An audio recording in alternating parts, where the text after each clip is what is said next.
Welcome to Legends in Leadership, brought to you by ISF and the Carrington Group. Legends in Leadership is an inspirational podcast featuring the stories of leaders who are making a difference. Our goal is to inspire you with the stories of leaders who come from humble beginnings, overcome challenges, and ultimately rise up to make a difference in people's lives. Well, hello, folks. Welcome to episode number 63 of Legends in Leadership. We're coming to you fully virtual. It's the first time we've ever done that in this new COVID-19 world that we're all living in. It's great to be with you today. Can you believe, guys, that it's been over 2 months since our last episode, which was back on March the 12th. It seems to be a bit of a blur, but as always, it's great to be with my co-hosts on today's podcast, Dr. Blair Ritchie, who's the executive director of the International Student Foundation, Jason Smith and Kyle Watkins, who are fellow family officers and partners of mine at the Carrington Group. Guys, it's just great. No matter if we're broadcasting from our own respective spots, it's just great to be back on the air with you guys. Absolutely. Yeah, something normal. Absolutely. Well, we like to start off each of our shows, and we're going to continue that tradition, COVID or not. We like to do a little bit of trivia. And Dr. Blair, I got to tell you, I'm really hoping that in this 2-month break that you've had an opportunity to create some trivia that might actually be a challenge for Kyle, because I feel like we were throwing him just some underhand softballs to start off 2020. Well, he's a master, and he just makes it look. He makes it look easy. It's a lot tougher than he makes it look. But I do have a pandemic-inspired trivia episode for you today. King Solomon once said, "There's nothing new under the sun." So I started doing a little research on previous flu pandemics, and you probably know this, that the deadliest flu pandemic came during the World War I period. It was called the Spanish flu, though no one really believes it began in Spain. What I discovered was that there was a world war going on, and Spain was one of the few nations that did not have a news blackout. So they reported on it, and because they did, they got named, right? But we are mourning the loss of life here in America. Did you realize that in 1918, over 675,000 Americans died during that flu pandemic? I mean, just think about that. Take what we're going through and multiply it by a factor of 6. And predictably, in those days, the economy tanked, cities boarded up, fear ruled the streets. And today's legendary leader presided over this war-engulfed, disease-ridden economic mess of a nation. And yet historians rank his presidency as one of the most highly effective presidencies in our nation's history. Go figure that one. So who was this legendary leader? I'll be back at the close of today's program with the answer. Oh, I'm usually a little bit better at predicting Kyle's confidence level when we're in person, but is he currently Googling the answer? We can't see his hand. No, but hey, Dr. Blair's trying to throw a curveball on me, I'm for sure. Oh, I like it. A lack of confidence I'm sensing. I'm confident. I'm confident for Kyle, though. All right. Hey, it's been a really interesting couple of months, and I'm going to use probably the most underrated, the most overused term. Maybe it's underrated too. I don't know. But we really have been in unprecedented times. My wife loves that. She's like, "Oh my gosh, can we come up with another word?" But these are times in our life that we've never experienced before. And we're out there trying to navigate this and figure out what's next. And one of the things that I've been trying to share with a lot of the families and clients that we serve is it's okay to be anxious. It's okay to feel stressed. It's okay to fear the unknown a little bit and to give yourself a little bit of grace in that. And I was hoping that Dr. Blair, you could take just a few minutes today as really you, unlike any other, can do, and just put a little bit of a word of encouragement in people's lives. Everybody's been home, stuck with their kids. They've been They've been trying to operate their office out of their living room. They've really been navigating kind of an interesting time. And of course, we've also had a lot of folks that have been impacted both personally and physically from a health standpoint with this as well. And so take a few minutes and maybe share some words of encouragement for our listeners. Well, thank you, Tyler. I'd be glad to. I was asked to give a little talk here virtually on attitudes recently, and my wife and I were having this discussion that everywhere you go and listen to, you hear the phrase, "We're in this together. We're in this together." And at one point, my wife turned to me and she said, "I'm tired of hearing we're in this together. How about let's get over this together?" And it got me to thinking, what's it going to take for us to get over this, to get on the other side of it? And what are the attitudes that are going to win the day for us? So I kind of put together a little mini list of that. And I thought I'd share them as a bit of encouragement. You guys might want to give me some feedback on these, what you think about them. But I started with this whole idea of an attitude of stubborn resilience. And I get this a lot from my work at ISF, because we work with the most resilient group of people I've ever been around, and that's aged out foster care youth. And these are days where we're going to need some resilience. We're just going to need to outlast this thing.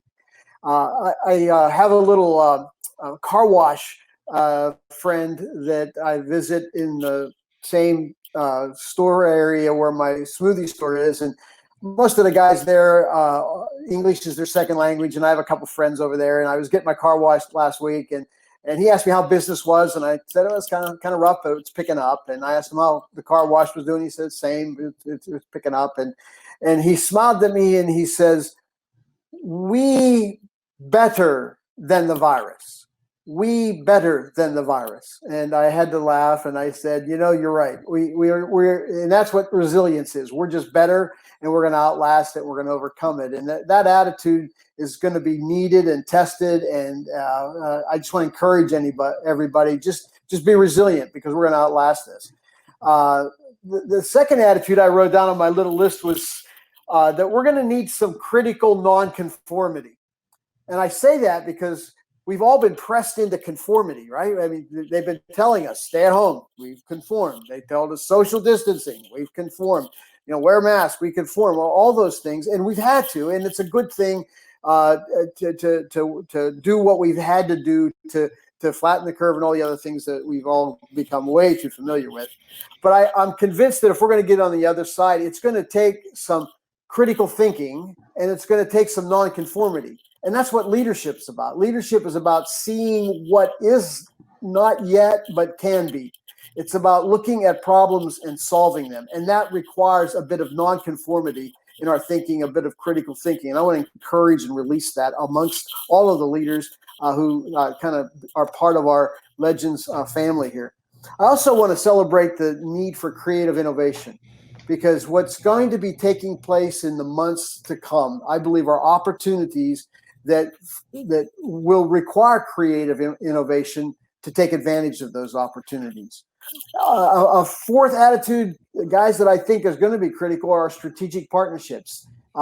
We're in this together. We're going to get through this together. And the word there's together. And those partnerships that we form and catalyze can become the pathways to renewed prosperity and recovery. And finally, I'll just say this, that if we're going to have the attitudes that win the day in the end, it's going to be an attitude of dynamic faith, not fear. We get steady diets of fear. We continue to get steady diets of fear. And in the end, it's not fear that wins the day. It's a dynamic faith that wins the day.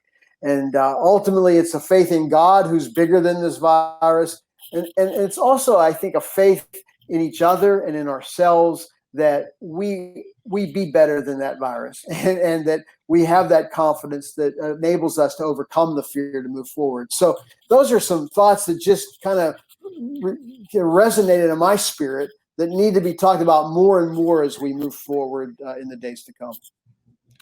Well, I appreciate that, Dr. Blair, and I really, really great words of wisdom for folks that are out there today listening. And what a perfect time to be putting virtual content out. I don't know about you guys, but if you've been looking for virtual content or don't feel like you've consumed enough, then I don't know what you've been doing at home, because between Netflix and your social media platforms, we've had plenty of content being shoved into our world. So it's good to put some good content, some good positive things back into the world.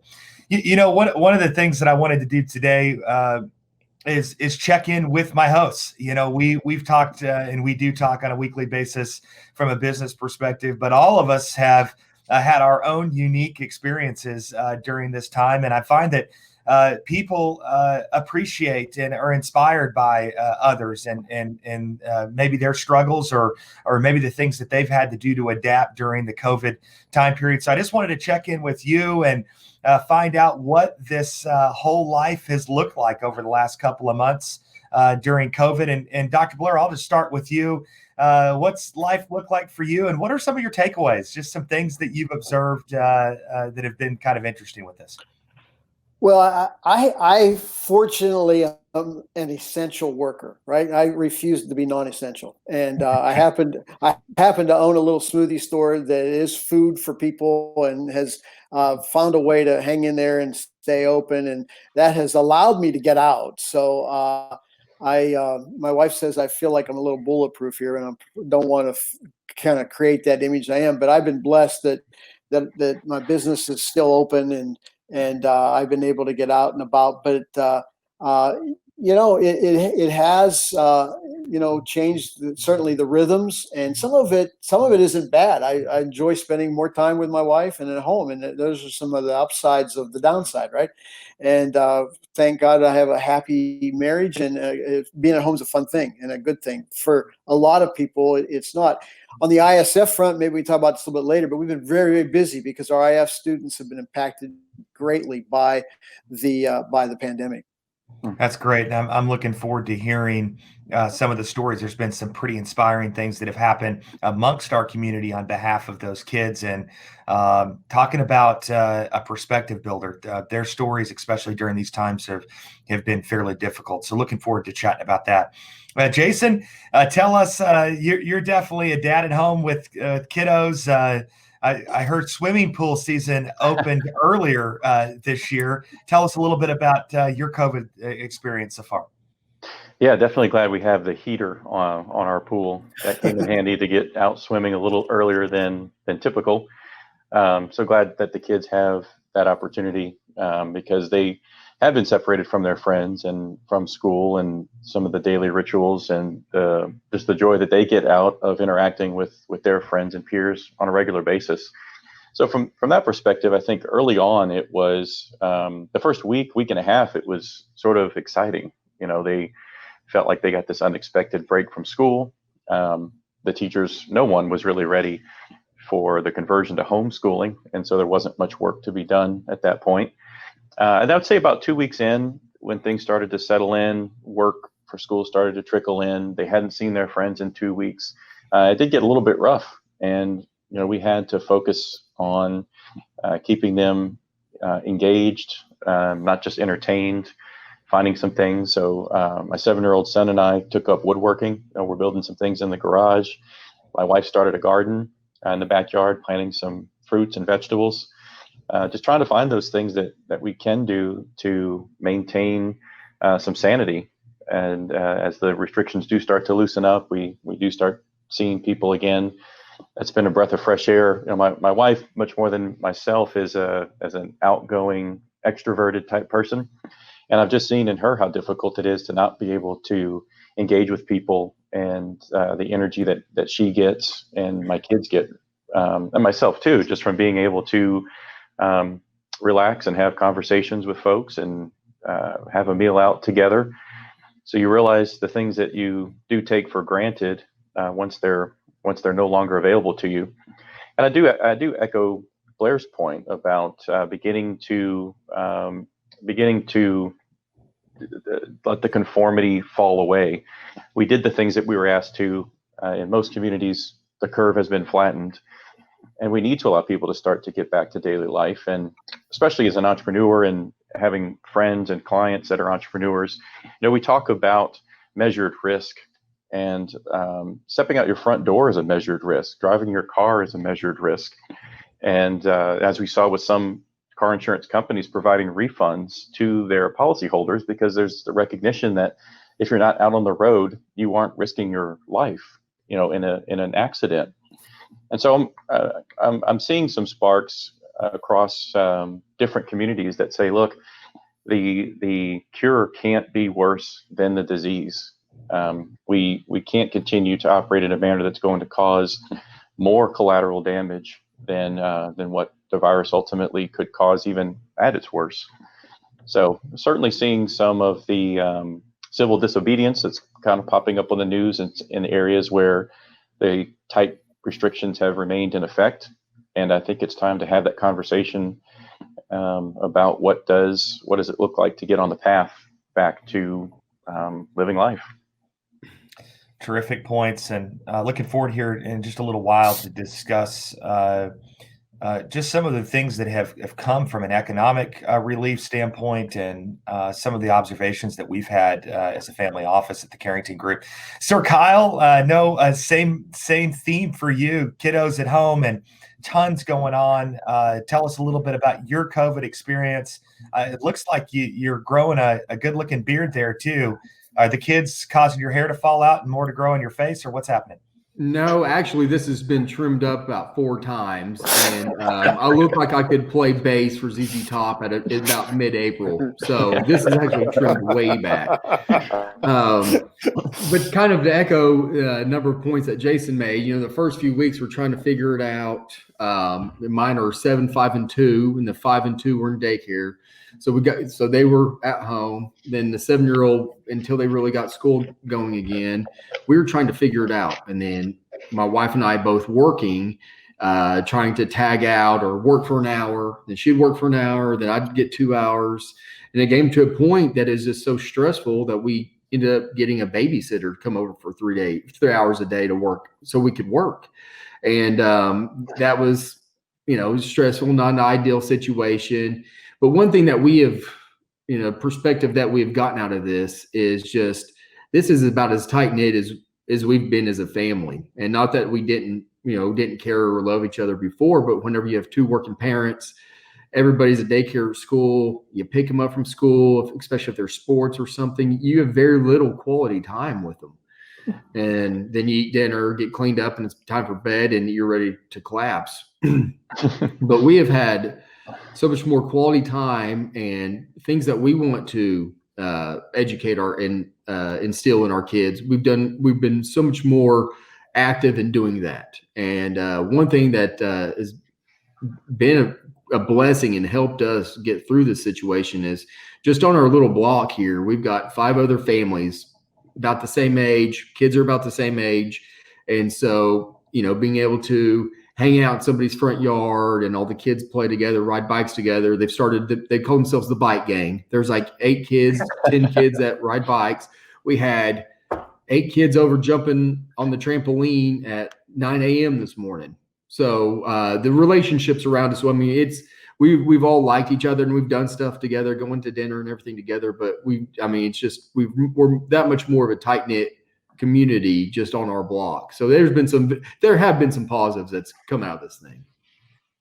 That's terrific. And again, we keep hearing the word perspective, and you really do have a choice, probably more than we've ever had in our whole life, to look at this as a blessing or maybe at times a curse. But it's been an interesting time in the Tallman household as well.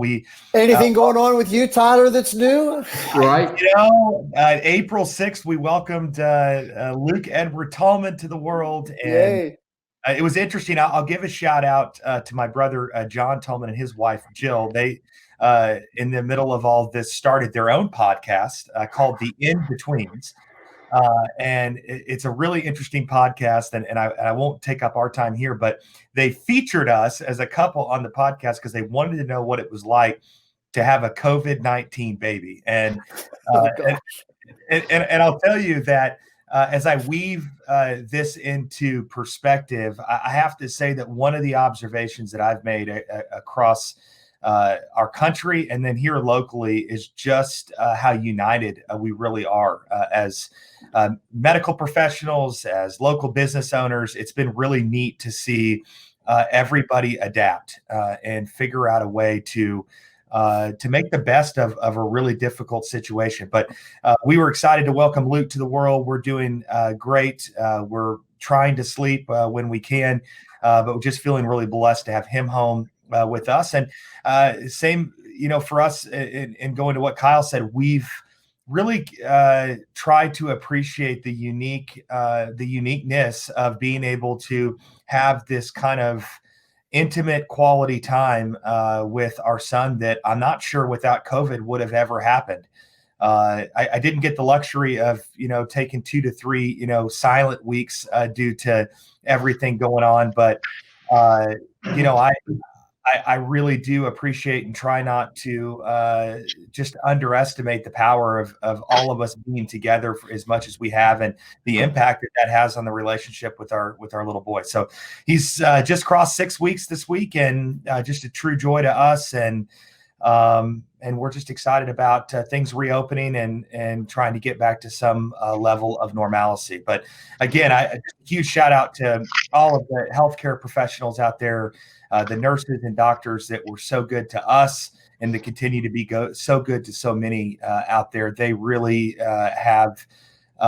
they've really set an example for what it is to be brave and to do things that nobody else wants to do. So I know all of that's very, very appreciated. I want to segue a little bit while we've got just a few minutes, and I'm going to throw the ball over to Jason to kind of start this conversation. But I want to talk a little bit about our economy. We typically have a guest on our show where we're interviewing them and getting to hear about their leadership journey. But right now, we've got millions of business owners and folks who are on an interesting leadership journey and are on an interesting path and have had a lot of decisions to make. Some have been easy and some haven't over the last couple of months. And so, Jason, let's kind of open some conversation and talk a little bit about our economy, the PPP, the stimulus package, some of the things that you have found and some of your takeaways so far for business owners out there. Yeah, and I think to keep this sort of apolitical as much as possible, the intent has been to get money into the hands of folks that can continue to spend it on the things that they need, and to some degree, discretionary spending that helps to keep other small businesses in business. And so, you think about things like food. You can get food from a grocery store, or you can eat out. When things get tight, discretionary spending would fall, and you would cut down on restaurant spending and focus on groceries and bulk purchases. But now you're starting sort of a death spiral of not spending money in restaurants, which means servers don't get paid, which means they can't buy the necessities that they need. And so from my very novice economic perspective, I think the intention here has been to keep people paid so that they can continue to pay their bills and continue to spend the money in the economy at some base level. So we had the individual stimulus that was $1,200 per person, $2,400 per married couple, plus an additional $500 per dependent, age 17 or under, go out to every family that made less than a certain figure. I think it was about $115,000. You got the full amount, and then it phased out after that. So that was the one-time stimulus that went out. Most of that has gone out. There's a few folks that don't have to file tax returns for various reasons that needed to take extra steps in order to get that payment. So that was the direct stimulus payment. From the entrepreneur or business owner community, the first wave of help was the Paycheck Protection Plan, the PPP. So those loans are forgivable if they are used on payroll expenses, rent expenses, and some other utilities, transportation costs, things of that nature. So again, the intention of that program was to keep people paid, working or not. So the goal there was for employers to maintain that employee headcount, try to keep them busy. But even if you can't, the money was intended to help at some minimal basis keep those folks paid. And in speaking with some entrepreneurs, I don't remember even who came up with it, but someone said, this is not the entrepreneur protection plan. This is the paycheck protection plan. So we needed to wrap our heads around the fact that we were really a conduit as business owners to keep folks paid, keep wage earners earning a wage. And then the next round of funding, the Economic Injury Disaster Loan, EIDL program, that's the loan program that's really intended to help the entrepreneurs. And yes, it is a loan. It cannot be forgiven. The PPP can be forgiven. The EIDL cannot. But it is a 30-year loan at a 3.25 or 3.75 interest rate. Very competitive. The underwriting is done through the SBA, not a bank. And so they have the discretion to be a bit more risk-taking than a bank does. And so that program, as it has come onto the scene, is really where the entrepreneurs are getting some amount of relief in the form of a loan to be able to reinvest in their business. And really maybe just, if nothing else, buy some time to figure out how to strategize. What does the business look like going forward outside of 2021, when hopefully we are sort of back to whatever normal looks like at that point. So those are the programs that have been rolled out. There's one more program that's still in development and should roll out the 1st of June, called the Main Street Lending Program. This program was designed to help businesses that either didn't qualify for PPP because they were too large or for a number of other factors, and also where the EIDL loan might be too small, or again, the requirements just may not meet the needs of that particular business. So the Main Street Lending Program is the next wave of direct treasury lending designed to help businesses that do want to invest in their growth, that do see themselves either doubling down on what they do today or pivoting to something slightly different as they assess the market needs for their products and services. And the Main Street Lending Program is designed to help those slightly larger businesses access low interest capital with favorable terms to get their businesses moving in a growth direction again. I think Jason, I became a bit of an SBA expert through this. I think that's one of the benefits we have as family officers, is to meet our clients where they need us most. And so I took that passionate purpose to heart, and just sat in on countless webinars, talked to a dozen bankers, CPAs, attorneys, to make sure that as business owners are trying to understand and simply keep their heads above water, that they do have resources that are helping them access what's available to them. I thought it was interesting, Jason, too. Just this past week, we received news that for anybody that received PPP under $2 million, that they are not going to actively audit that. And I think that's a huge relief for a lot of business owners, especially with the amount of unknowns that were in place as to exactly how everything is going to be categorized. So that's so they're not going to audit that attestation that was made that said, I need this money due to the COVID virus and the economic impact. So at the time, with the uncertainty that we all faced, I mean, who wouldn't say, yes, it's uncertain, I need this money? And it simply wasn't fair to then retrospectively apply where your business actually wound up 4 months or 6 months after things were shut down. Just wasn't fair to try and have a retroactive assessment of, did you really need the money or not? Now, there were some egregious cases that we all read about. I won't further muddy their names, but there were some egregious cases of companies accessing the PPP, and that's why we saw the scrutiny and the further clarification that companies, the expectation is that a company that got a loan of $2 million or more likely had access to other credit facilities and other equity opportunities to get themselves through this crisis, whereas a loan amount of less than $2 million, you're far less likely to have access to those same credit facilities. I would be remiss to not mention, just as a fourth option for folks that maybe did not obtain PPP and are a part of that 1099 contract worker, potentially gig worker. But there is access to the pandemic unemployment assistance through your local unemployment or state unemployment offices. And I would encourage you to go take a look at that, because if you were impacted or your offices were closed or you couldn't do the regular work that you were doing, you are entitled to $600 per week, plus at least the minimum that the state provides.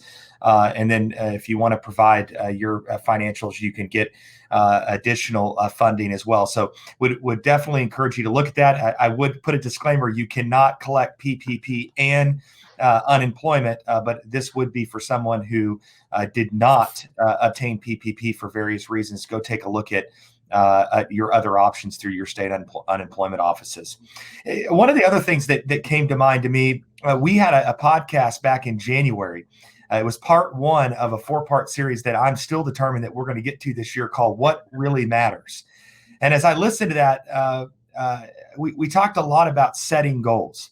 And as I think about what's happened over the last 2 to 3 months and how much it's derailed us as a society and potentially as leadership groups in our various companies and businesses, the importance of resetting your goals and your expectations as you start to reopen your offices, as you start to get back to your new norm, is just ever important. It's really, in my opinion, essential to get back with your team as you restart and make sure that you're recentered on the things that you said that you wanted to accomplish.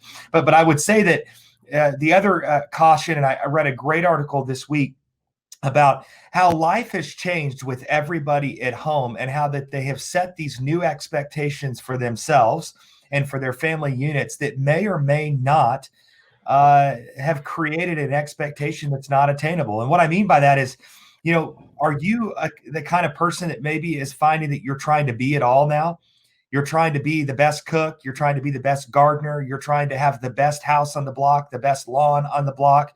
You're trying to be the best teacher to your kids that you possibly can be.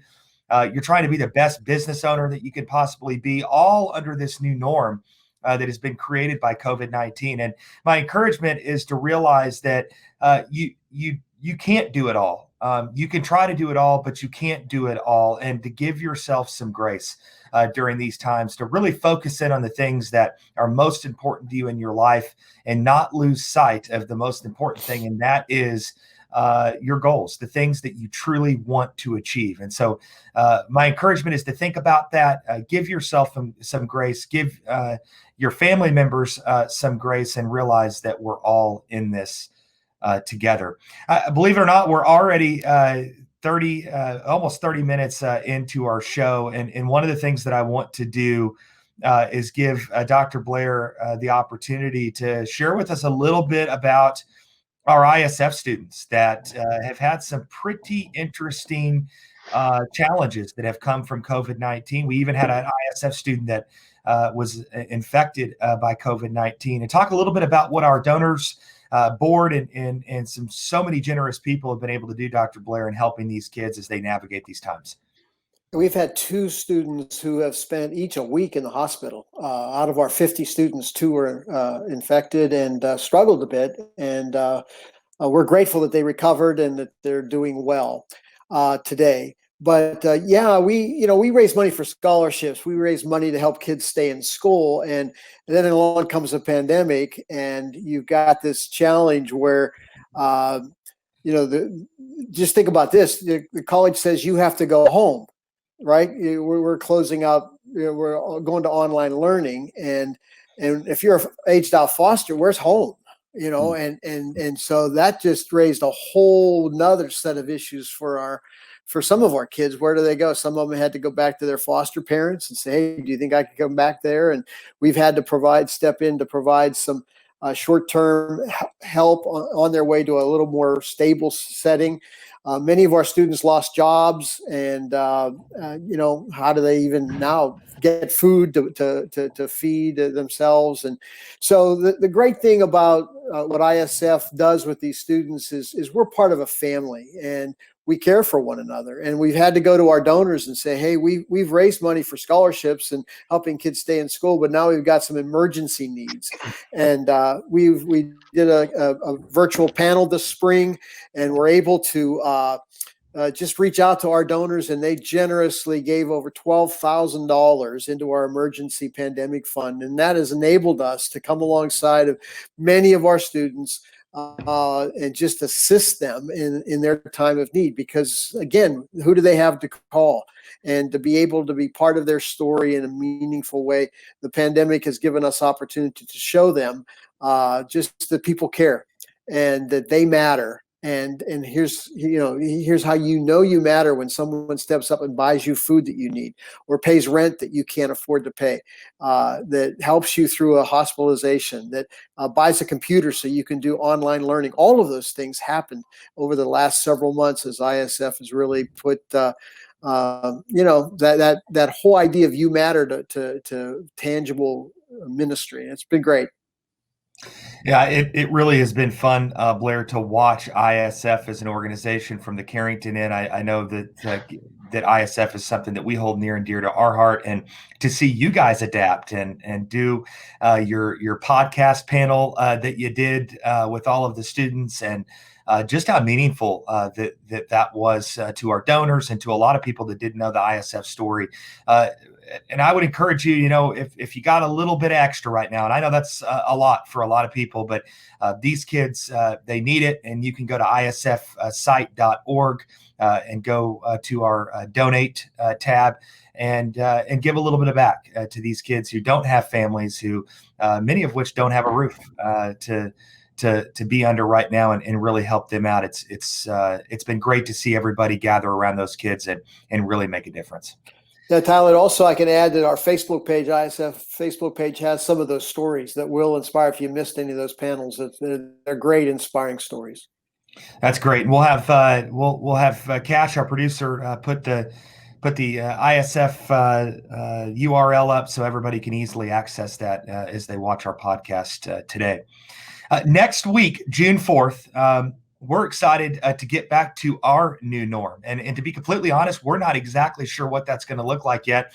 We've got some exciting guests teed up for our June Legends in Leadership podcast. Depending on how the world evolves over the next week, it is our intention to be back in our studio, but at the very worst, we'll be coming to you from this medium, which I think is great. But we're very much looking forward to re-kicking off Legends in Leadership and continuing to interview local and nationwide leaders to hear their journey. And I imagine, folks, that we're going to hear some pretty amazing stories tied in with some really good leadership nuggets over the last couple of months. So we look forward to you tuning in with us on June the 4th, next Thursday, 11 a.m. Central Standard Time. We'll be re-kicking off officially Legends in Leadership podcast, and we look forward to having each and every one of you with us. So as we wrap up the show today, Dr. Blair, we got to give Kyle a chance at the trivia question. So what's it going to be, boys? All right, the president during the Spanish flu pandemic, and the answer, Kyle, is... Yeah, you try to throw a curveball and say historians agreed one of the most successful presidents, which most people would say that's Teddy Roosevelt from that era. Right, but the president during World War I, who got a lot of is President Woodrow Wilson, which most people didn't think he was successful because he couldn't get the 14 points approved, which many people believe laid the groundwork to World War II. Well, you're right about Woodrow Wilson, and he is a classic illustration of the victor's right history. That's for sure. So, Kyle, wow, you have really impressed me today. All I know is I don't know if it's you or Whitney that's teaching history in the household right now, but your kids have got to go back and at least be, expected to make straight A's in history. I mean, it's a little touch and go at sometimes over here. Way to go, Kyle. Thank you. Well, folks, that's a wrap for our show today. We really appreciate you taking some time to be with us. Again, we look forward to seeing you next Thursday, June 4th, for the relaunch of Legends and Leadership. We wish you a great day and farewell. Legends in Leadership is brought to you by the Carrington Group. Carrington Group is a family office with a passion for helping business leaders and their families make smart choices and fulfill their highest aspirations.